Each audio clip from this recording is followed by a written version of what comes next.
Capítulo 10. Nuestro Padre Dios. Como se ha mencionado en un capítulo anterior, Helena Keller es una de las mujeres más destacadas de la historia.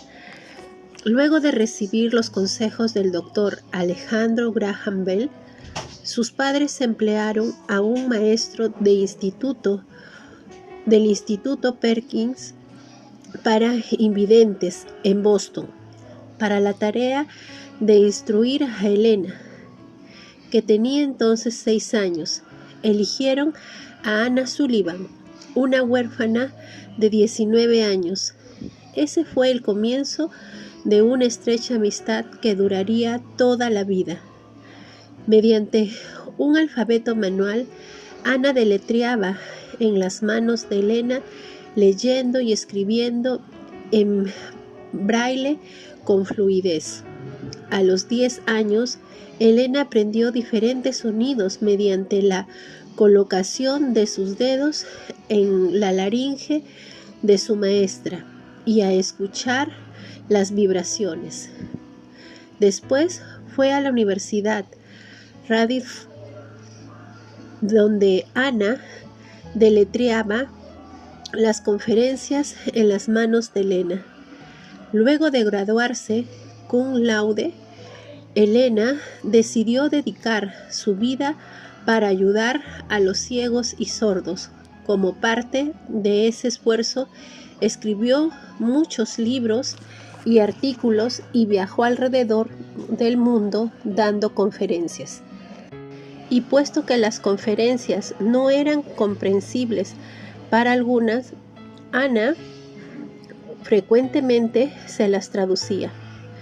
Su amistad de cerca de 50 años terminó cuando Anna murió en 1936.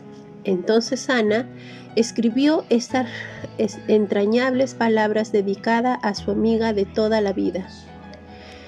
Mi maestra está tan cerca de mí que casi no puedo concebir sin ella. Siento que su ser es inseparable del mío propio, y que las pisadas de mi vida son las suyas. Todo lo mejor de mí le pertenece. No hay un talento o una aspiración o una alegría en mí que su toque de amor no haya despertado. Es obvio que Anna conocía a Helena mejor que nadie. En el ámbito espiritual, Cristo conoce a Dios mejor que nadie, mejor que los teólogos que han escrito acerca de Él a través de los siglos, incluso mejor que los profetas y los apóstoles, quienes recibieron revelación divina. Cristo conoce a Dios también porque Él estaba en su presencia desde antes de la eternidad. El apóstol Juan lo escribió así: en el principio, Dios era el Verbo, y el Verbo era con Dios, y el Verbo era Dios. Juan 1:1. Cristo estaba cara a cara con Dios. Si alguien conoce algo de Dios, es ese Cristo. Es razonable, por lo tanto, que si en verdad queremos saber cómo es Dios, debemos escuchar lo que Cristo tiene que decir acerca de Él. Para comenzar, Él habló de la santidad de Dios, dirigiéndose a Él como Padre Santo, Juan 17:11, y Padre Justo, verso 25. Habló de la justicia de Dios, relatando una parábola relativa a darle el debido castigo a los labradores malvados que mataron al hijo del dueño de la viña en un intento por apoderarse de su herencia. Habló del poder de Dios, enseñando que todas las cosas son posibles para Dios. Marcos 10:27. Habló de la soberanía de Dios cuando dijo: venga tu reino, hágase tu voluntad como en el cielo, así también en la tierra. Mateo 6:10. Habló de la omnisciencia de Dios al decir: para que sea tu limosna en secreto, y tu Padre que ve en lo secreto te recompensará en público. Marcos 6:7. Mateo 6:7. Habló de la bondad y del amor de Dios al presentarlo como un Padre bondadoso que provee todo lo que sus amados hijos necesitan. Capítulo 7, versículos del 9 al 11. Esas son verdades maravillosas, pero hay un tema que sobrepasa todos esos, más que cualquier otro concepto de Dios. Cristo conocía a Dios como su Padre. La relación del Padre con el Hijo. ¿Qué enseñó Cristo respecto a la paternidad de Dios? Escuche lo que dijo. Mi Padre hasta ahora trabaja y yo trabajo, respondió entonces Jesús, y les dijo: de cierto os digo, no puede el Hijo hacer nada por sí mismo, sino lo que ve hacer al Padre, porque todo lo que el Padre hace, también lo hace el Hijo igualmente. Porque el Padre ama al Hijo y le muestra todas las cosas que Él hace, y mayores obras que éstas le mostrará, de modo que vosotros os maravilléis. Porque como el Padre levanta a los muertos y les da vida, así también el Hijo a los que quiere da vida. Porque el Padre a quien juzga, sino que todo el juicio dio al Hijo, para que todo honren al Hijo como honran al Padre. El que no honra al Hijo, no honra al Padre que le envió. De cierto os digo, el que oye mi palabra y cree al que me envió, tiene vida eterna, y no vendrá a condenación, mas ha pasado de muerte a vida. Juan capítulo 5, versos 17, 19 al 24. ¿Por qué hizo Cristo esa declaración relativa a Dios y a sí mismo? Acababa de sanar a un hombre paralítico durante 38 años. Pero ¿por qué lo sanó un sábado, día de reposo?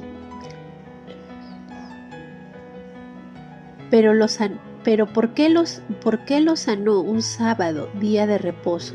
Los dirigentes religiosos lo criticaron por hacer una obra. Su respuesta a esa increíble estrechez de miradas mostraban su derecho de sanar el sábado. Entremezclados con este estaba su teología sobre la paternidad de Dios. Analicemos la cuestión para ver exactamente de qué hablaba Jesús. El Padre es uno con su Hijo. Al decir: mi Padre hasta ahora trabaja y yo trabajo, verso 17, Jesús estaba diciendo: soy uno con Dios. Él obra el sábado y yo obro el sábado. Somos iguales. Leon Morris lo explica así. Acá su defensa descansa sobre su relación íntima con el Padre. La expresión mi Padre es significativa. No era la manera común en la que los judíos se referían a Dios. Generalmente ellos hablaban de nuestro Padre, y aunque podrían usar mi Padre en una oración, lo calificaban añadiendo en el cielo o otra expresión para remover la sugerencia de familiaridad. Jesús no hizo tal cosa, ni aquí ni en ningún otro lado. Habitualmente pensaba de Dios en la relación más íntima posible consigo mismo. Quienes criticaban a Cristo claramente comprendieron lo que estaba surgiendo. Este era el porqué. Por esto los judíos aún más procuraban matarle, porque no solo quebrantaban el día de reposo, sino que también decían que Dios era su propio Padre, haciéndose igual a Dios. Cristo, al ser omnisciente, intuyó sus pensamientos asesinos, pero aún así prosiguió enfatizando su unidad con el Padre. Respondió entonces Jesús y les dijo: de cierto os digo, no puede el Hijo hacer nada por sí mismo, sino lo que ve hacer al Padre, porque todo lo que el Padre hace, también lo hace el Hijo igualmente. Verso 19. Cristo estaba diciendo: el Padre y yo somos uno, obramos juntos. La unidad entre el Padre y el Hijo se pone de manifiesto también en la oración sumo sacerdotal de Cristo a favor de todos los creyentes. Mas no ruego solamente por esto los discípulos, sino también por los que han de creer en mí por la palabra de ellos, para que todos sean uno, como tú, oh Padre, en mí y yo en ti, que también ellos sean uno en nosotros, para que el mundo crea que tú me enviaste. La gloria que me diste yo les he dado, para que sean uno, así como nosotros somos uno. Juan capítulo 17, versos del 20 al 22. Había una santa intimidad y comunión entre el Padre y el Hijo.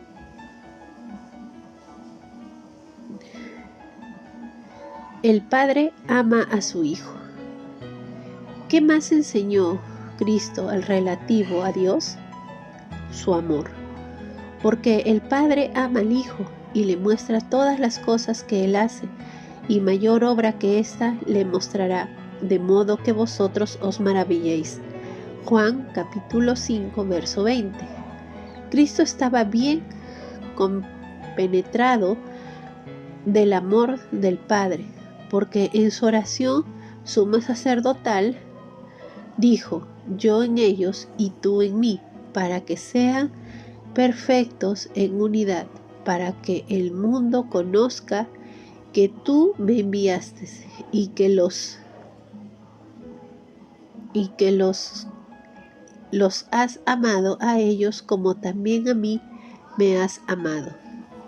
Les he dado a conocer tu nombre y lo daré a conocer aún, para que el amor con que me has amado esté en ellos y yo en ellos. Capítulo 17, versos 23 y 26. El amor del Padre por el Hijo es la raíz de nuestro amor unos a otros como creyentes. El Padre bendice a su Hijo. El Padre no solo ama al Hijo, sino que también muestra todas las cosas que Él hace. Juan capítulo 5, verso 20. La unión entre el Padre y el Hijo resulta en una comunión tan perfecta como completa en todos los aspectos. Cristo, por ejemplo, sabía todos los detalles del plan de Dios de la redención, pero Él sufrió la cruz de todas maneras por el gozo puesto delante de Él. Hechos 12:2. ¿Qué era ese gozo? Una vez más, La oración sumo sacerdotal de Jesús arroja luz sobre la naturaleza de esa redención divina. Era el gozo de la glorificación que Jesús explica así: yo te he glorificado en la tierra, he acabado la obra que me distes que hiciese. Ahora pues, Padre, glorifícame tú al lado tuyo, con aquella gloria que tuve contigo antes que el mundo fuese. Juan capítulo 17, versos del 4 al 5. Jesús glorificó al Padre al exhibir completamente los atributos del Padre y al hacer plenamente la voluntad del Padre.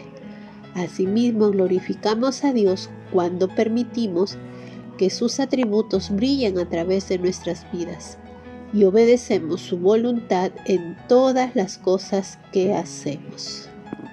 El Padre da autoridad a su Hijo. ¿Qué clase de autoridad tiene Cristo? Porque como el Padre levanta a los muertos y le da vida, así también el Hijo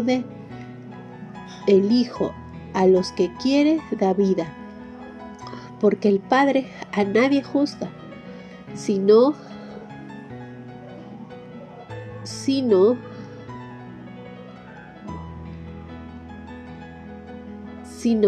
que la hora y ahora es cuando los muertos oirán la voz,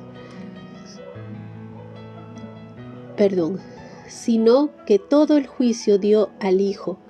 De cierto os digo, viene la hora y ahora es cuando los muertos oirán la voz del Hijo de Dios, y los que la oyen vivirán, porque como el Padre tiene vida en sí mismo, así también ha dado al Hijo el tener vida en sí mismo. Juan capítulo 5, versos 21 al 22, del 25 al 26.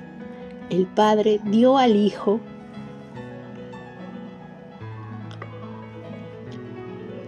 la autoridad y el poder para gobernar, reinar y juzgar. El Hijo, junto con el Padre, resucitará a los muertos en la gran resurrección, en el día postrero. El Padre honra al Hijo. La autoridad que el Hijo disfruta es igual a la del Padre. La meta, dijo Cristo, es para que todos los hombres honren al Hijo como honran al Padre.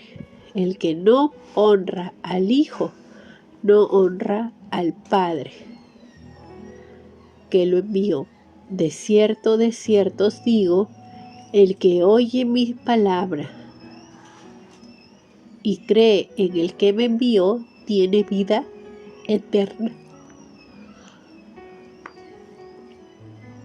Y no vendrá a condenación, mas ha pasado de muerte a vida.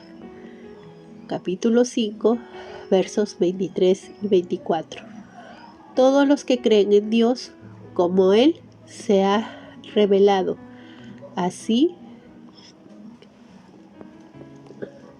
asimismo, también creerán en Jesús. Es posible que alguien crea lo que el Padre dice y se aleje del Hijo. Tal vez es el honor que se derramó sobre el Señor Jesús.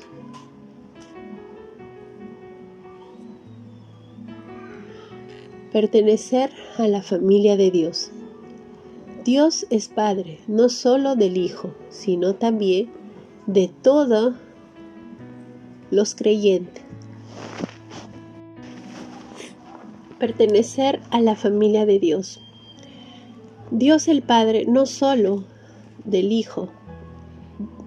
Dios es el Padre no solo del Hijo, sino también de todos los creyentes. Jaime Packer escribió: podría asumir todas las enseñanzas del Nuevo Testamento, que son una sola frase sin hablar de este como una revelación de la paternidad del Santo Creador. De la misma manera, puedes resumir toda la religión del Nuevo Testamento si la describes con el concepto de Dios como nuestro Padre. Santo. Si deseas juzgar el grado de corrección con el que una persona comprende al cristianismo, descubres qué concepto tiene la idea de ser hijo de Dios y que tener a Dios como su Padre. Si ese no es el pensamiento que impulsa y controla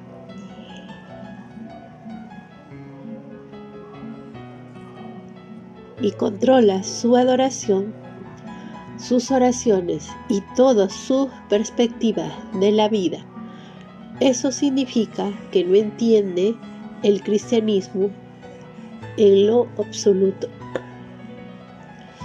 Porque todo lo que Cristo enseñó, todo lo que hace al Nuevo Testamento nuevo y mejor que el Antiguo, todo lo que es distintivamente cristiano es en contraposición de la paternidad de Dios. Padre es el nombre cristiano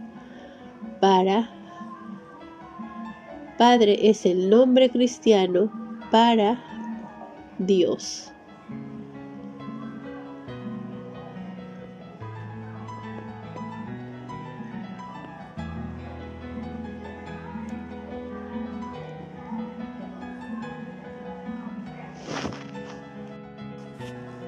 Si ese no es el pensamiento que impulsa y controla su adoración, sus oraciones y toda su perspectiva de la vida, eso significa que no entiende al cristianismo en lo absoluto, porque todo lo que Cristo enseñó, todo lo que hace al Nuevo Testamento nuevo y mejor que el Antiguo, todo lo que es distintivamente cristiano, es en contraposición de lo que es meramente judío, se resume en el conocimiento de la paternidad de Dios.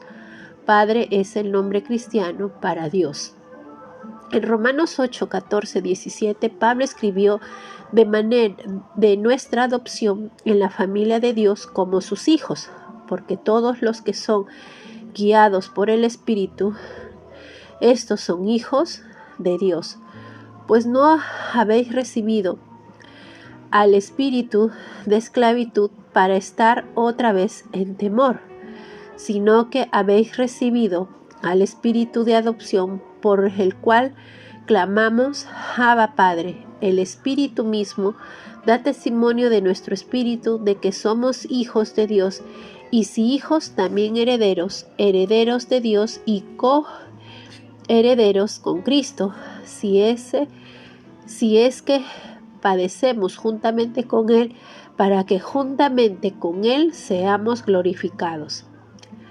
Abba es un vocablo arameo que significa papito o papá.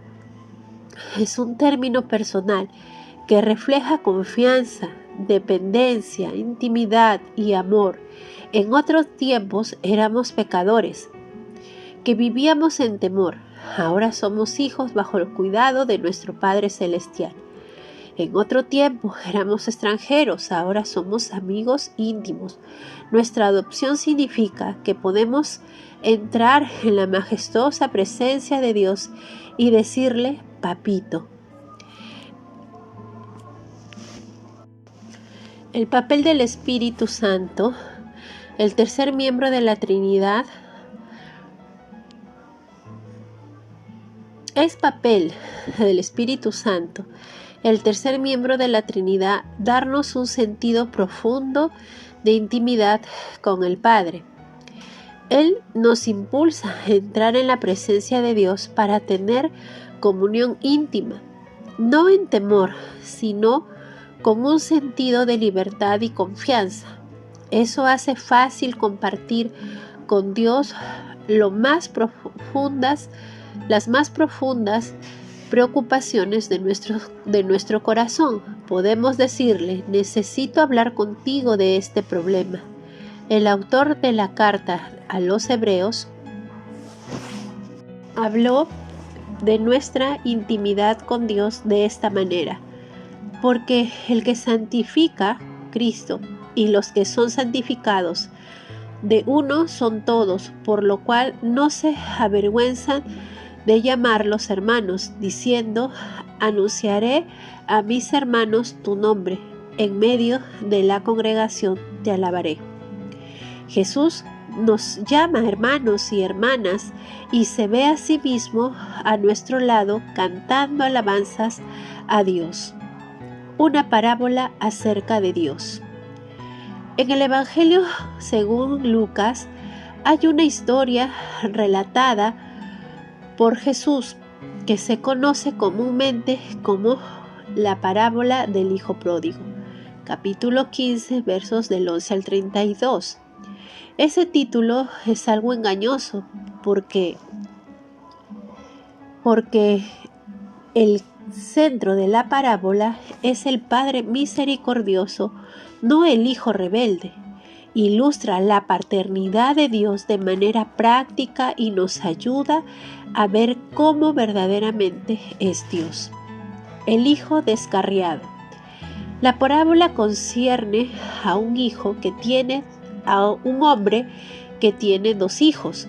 Aunque el padre aún vivía, el hijo menor exigió su parte de la herencia de la hacienda del padre.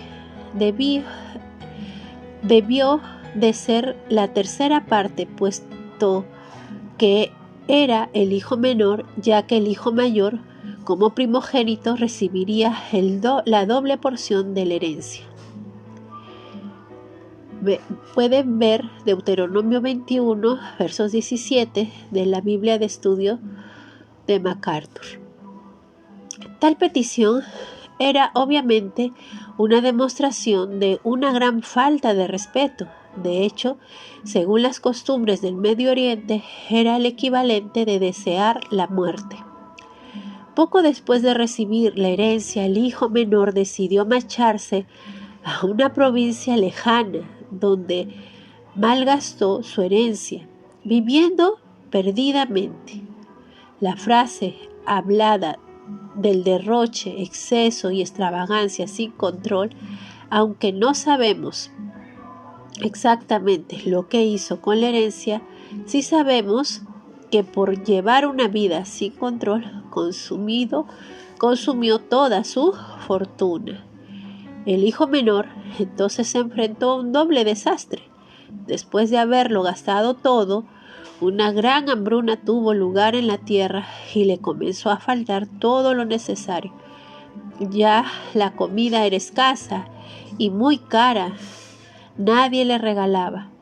Posteriormente trabajó para un ciudadano de aquel lugar y su nuevo patrón lo envió a los campos a apacentar cerdos, animales a los que se les consideraba inmundos según la ley ceremonial judía.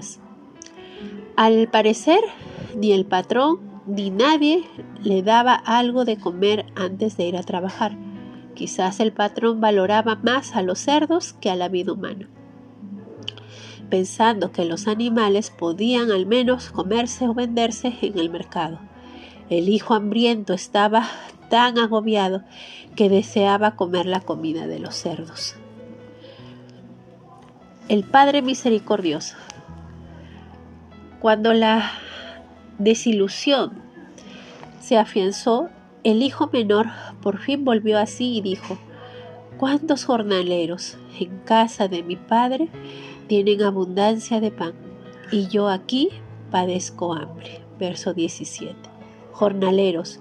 Sugiere que no se trataba de esclavos ni de siervos a los que se controlaba, sino a trabajadores de un día.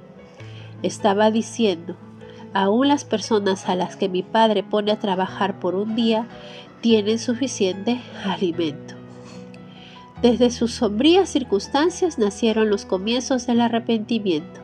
Aceptó la responsabilidad de su condición diciendo: me levantaré e iré a mi padre y le diré: Padre, he pecado contra el cielo y contra ti. Ya no soy digno de ser llamado tu hijo. Hazme como uno de tus jornaleros. versos 18-19. Eso no era una astuta estrategia para conseguir comida gratis, sino una confesión humilde salida del corazón. Estaba genuinamente triste, no porque le faltara dinero o comida, sino por lo que había hecho. Al decir que había pecado contra el cielo, estaba reconociendo que había pecado contra Dios. Humillado y arrepentido, el hijo menor se levantó y fue a su padre. Verso 20. Obsérvese que Jesús no dijo que fue a su aldea, su finca, a su casa, sino a su padre. Estaba enfatizando la relación entre el padre y el hijo. Cuando el hijo menor todavía estaba lejos, lo vio su padre y fue conmovida a misericordia, y corrió y echó sobre su cuello y le besó. Y el hijo le dijo: Padre, he pecado contra el cielo y contra ti, y ya no soy digno de ser llamado tu hijo. Versos 20-21. Pero antes de que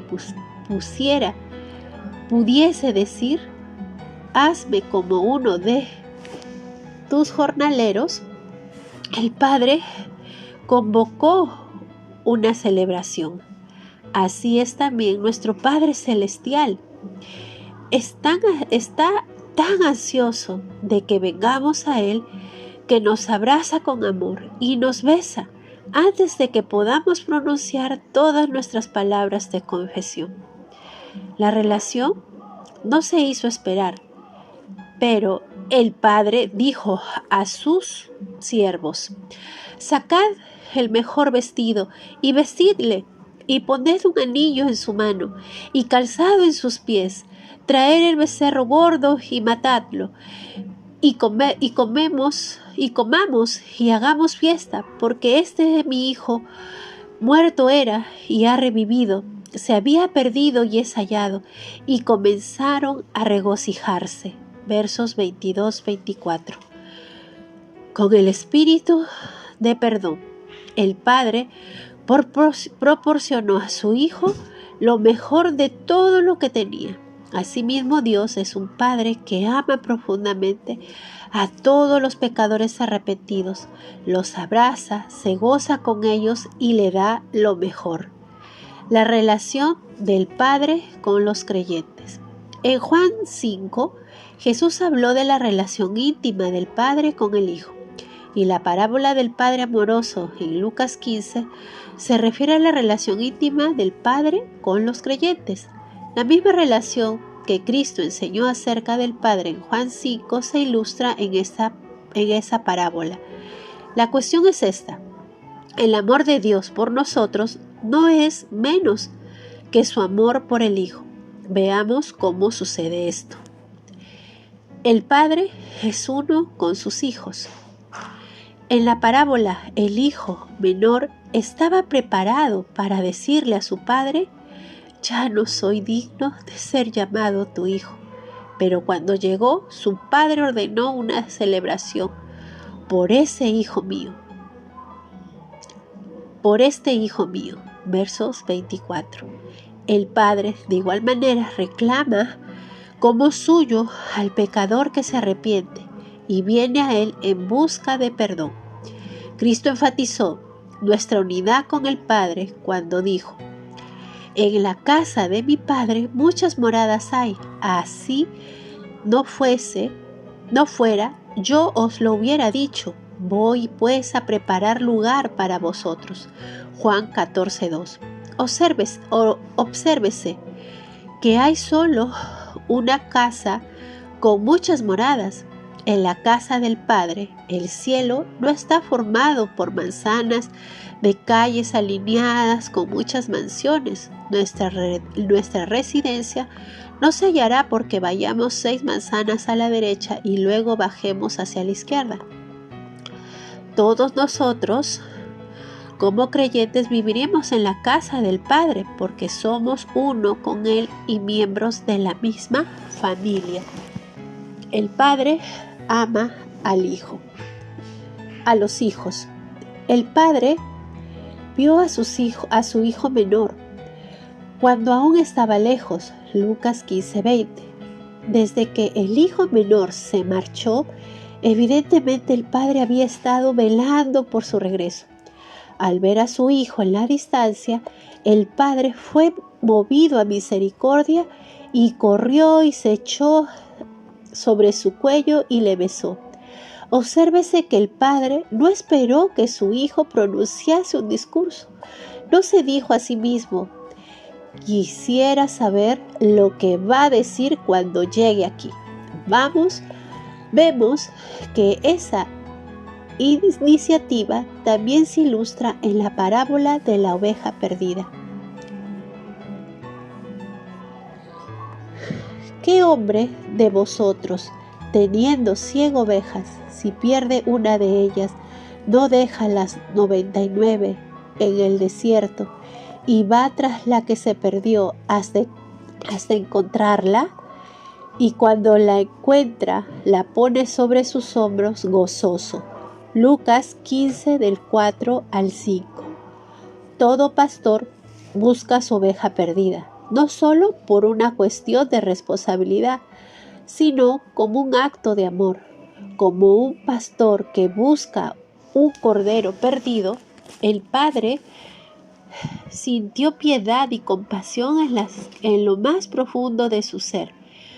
Corrió a encontrarse con su hijo y rodeó su cuello con su apasionado abrazo, besándolo repetidas veces fervientemente.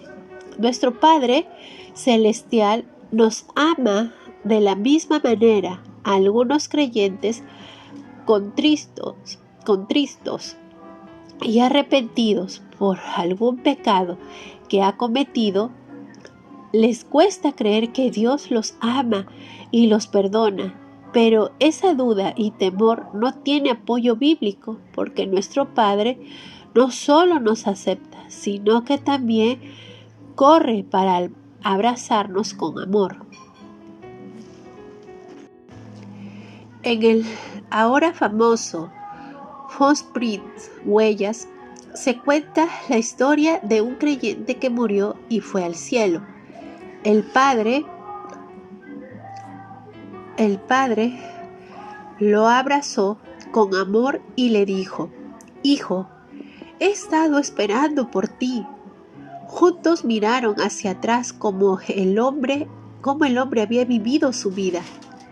Al abrazarlo, observó que a veces había 2 huellas en sus vidas y a veces 4, de modo que dijo: Padre, comprendo las 4 huellas, porque eso es cuando caminaste conmigo, pero ¿por qué a veces solo había 2 huellas? El padre sonrió y le contestó: esas fueron las veces que te cargué. Así es Dios. Él ama a sus hijos, Él camina con ellos y si tiene que hacerlo, los cargará. Qué hermoso. El Padre bendice a sus hijos. Alguien preguntó a Abraham Lincoln cómo iba a tratar a los rebeldes sureños una vez que los derrotase y los devolviese a la Unión de los Estados Unidos. Se dice que el presidente contestó: los trataré como si nunca hubieran hecho nada malo. En la parábola fue así como el padre respondió a su hijo menor, porque dijo a sus siervos: sacad el mejor vestido y vestidle y ponedle un anillo en su mano y calzado en sus pies. Lucas 15:22. ¿Por qué el mejor vestido? Porque para las personas de aquellos tiempos, esa era una señal de pertenencia a la familia. Podría usted pensar que el hijo no merecía tal bendición, pero esa no era la cuestión. Pertenece a la voluntad del Padre que esa sea la cuestión. Si Dios nos dice lo que merecemos, Dios nos diese lo que merecemos, nos consumiríamos. Esa es la maravilla del amor de Dios. ¿Verdad que sí? A pesar de lo que hemos hecho, Él nos trata como a hijos e hijas que nunca han hecho nada malo. el Padre da autoridad a sus hijos. El Padre ordenó que se le pusiera un anillo en la mano, verso 22. Era un sello que simbolizaba autoridad de la familia. Cuando algo relativo a la familia se hacía en forma oficial, se le sellaba y el sello de la familia se le esculpía en el anillo. Si tenía ese anillo, podía legalmente hablar por toda la familia. ¿Nos ha dado el Padre autoridad como sus hijos? Sí. Cristo dejó eso bien claro cuando dijo a sus discípulos: me seréis testigos, Hechos 1:8. Pablo lo dijo de esa manera, así que somos embajadores en nombre de Cristo, como si Dios rogase por medio de nosotros, os rogamos en nombre de Cristo. Reconciliaos con Dios, 2 Corintios 5:20. Tenemos la autoridad de actuar en lugar de Dios y decirle a otros acerca de Él. Un día tendremos autoridad para juzgar al mundo y a los ángeles. 1 Corintios 6, del 2 al 3. El Padre honra a sus hijos. El Padre ordenó a sus siervos a poner calzado en los pies del Hijo. Los esclavos andaban descalzos, pero no los hombres libres. Quería que a su hijo lo tratasen con respeto.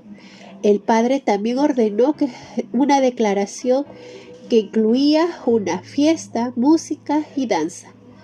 Quería que todos se uniesen para honrar al Hijo, que en un sentido había estado muerto, pero ahora había revivido. Nuestro Padre quiere que disfrutemos íntima comunión con Él, aunque ocasionalmente pudiéramos apartarnos. Él siempre está listo para recibirnos y para darnos más de lo que jamás podríamos desear o merecer. El apóstol Juan dijo: mirad cuál amor nos ha dado el Padre, para que seamos llamados hijos de Dios.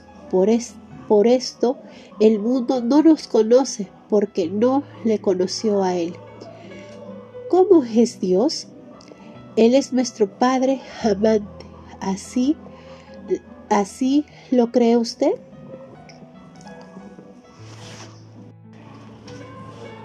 Resumen del capítulo. Más que cualquier otro concepto de Dios, Jesús enfatizó el papel de Dios como su Padre. Y tal como Jesús tuvo una relación íntima con Dios como Padre, así ocurre también todos los que Él ha adoptado en su familia. Para comenzar, seleccione una pregunta. 1. Describe una relación humana más íntima. ¿Qué caracteriza esa relación que no es verdad de ninguna manera con otra relación que tiene? 2. ¿De qué manera ve a Dios como su Padre Celestial? ¿Qué características de su relación con su Padre terrenal encuentra en su relación con Dios? ¿Qué aspectos son exclusivos de su relación con Dios? Responda estas preguntas. 1. ¿Quién conoce a Dios mejor que nadie? ¿Por qué? 2. Responda el caso claro que la Biblia presenta de que Dios y Cristo son uno. 3. ¿Cuál fue el gozo que motivó a Cristo a sufrir en la cruz? Sea específico. 4. ¿Cuál es la importancia de la adopción del creyente en la familia de Dios? 5. ¿Qué fue lo que finalmente convenció al hijo pródigo de la necesidad de regresar a la casa de su padre? 6. ¿Qué características de Dios ve representada en el padre del hijo pródigo? 7. ¿En qué manera el amor de Dios hacia nosotros no es menor que su amor por el Hijo? Concéntrese en oración. Lea el Salmo 139, 23-24 y pídale a Dios que le revele los pecados ocultos de su corazón. Al contestar esta oración, no tenga miedo de ir a Él y arrepentirse de cualquier cosa que le muestre. Pídale que lo ayude a fortalecer su decisión de luchar contra los pecados a los que es más propenso. Aplicación de la verdad. Repase la parábola del hijo pródigo. ¿Qué puede aprender sobre el arrepentimiento en esta parábola? ¿Hay algo que le impida que se arrepienta de sus pecados? ¿Cómo lo recibirá su Padre Celestial cuando vaya a Él con un corazón arrepentido? Recuerde esta parábola cuando sienta la tentación de no hacer frente a su pecado porque teme la forma en que Dios lo tratará.